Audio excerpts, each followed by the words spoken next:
This is the duplex on Corsair. It's at the end of a cul-de-sac, tucked away. Garages, very nice looking.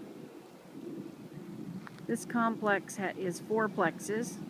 This is the only duplex that I can see.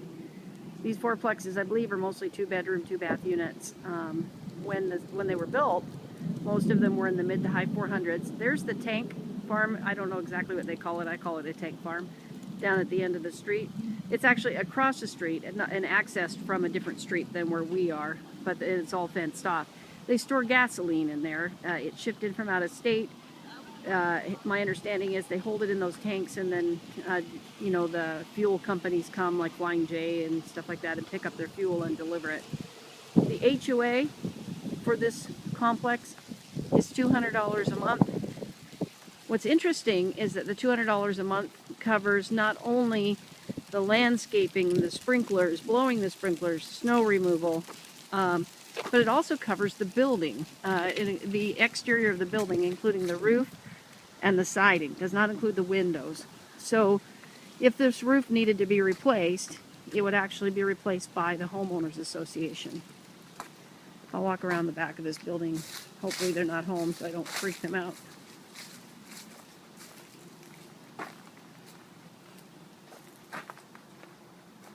The duplex does back to the road, to Liberty. Not a very busy street.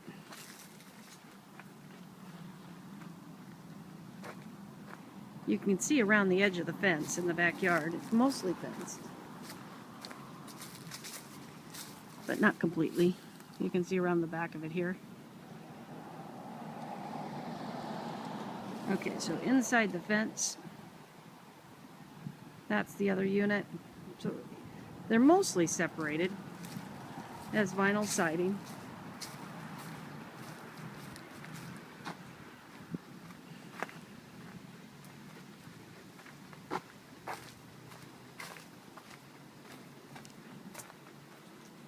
My understanding is that the tenants have been here long term, and to the point that their leases have expired and are on a month to month.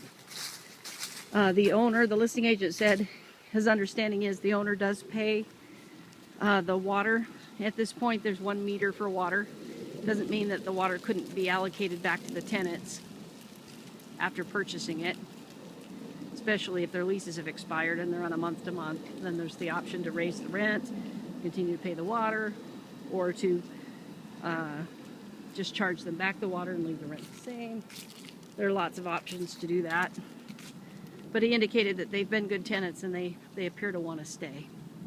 So again, that's just a general overview of the neighborhood.